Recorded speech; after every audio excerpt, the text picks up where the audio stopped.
Hi guys, it's Carlos here, Carlos Coaching Corner once again, and thank you so much for watching my video. And today I've had an email from one of you guys requesting, Carlos, how do I get my boys to become more skillful? Okay, now let me help you out with very basic advice. Okay, now there's a couple of things you got to do. Obviously, depending on how old they are, you got to make sure obviously do a lot of ball mastery. Obviously, ball mastery is crucial for obviously development of their coordination and developing of them becoming quite familiar with the football, and also to become ambidextrous. So ambidexterity is the ability to basically move both legs and both limbs and coordinate and become quite cognitive with the skills of having the football on their feet.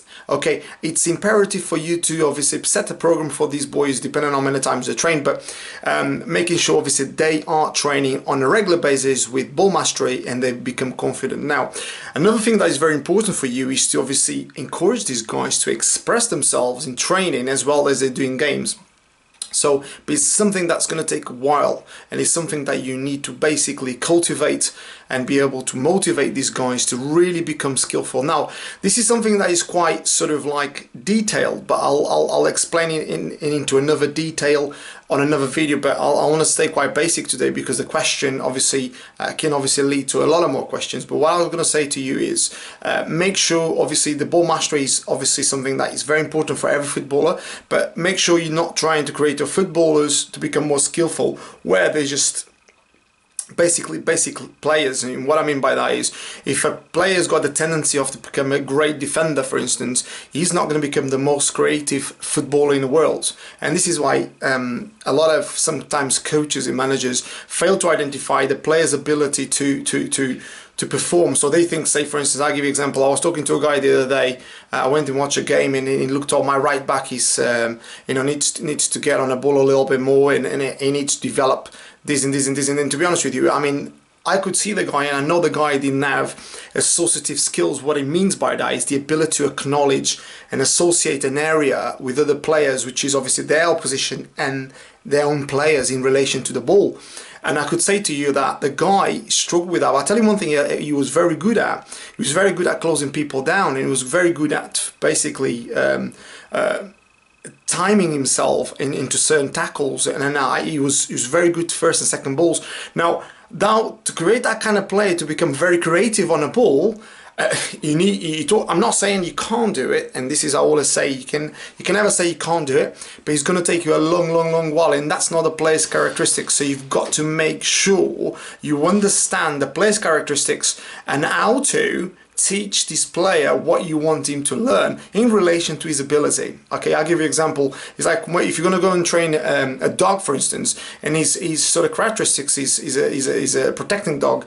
To train that dog to become a hunting dog, it's not impossible, but it's going to be harder, if that makes any sense. You know, so retrievers, for instance, will be a lot more of a breed of a dog that was going to hunt for you, if that makes any sense. Now, I don't want to compare obviously football to hunting, but I'm just giving you an example.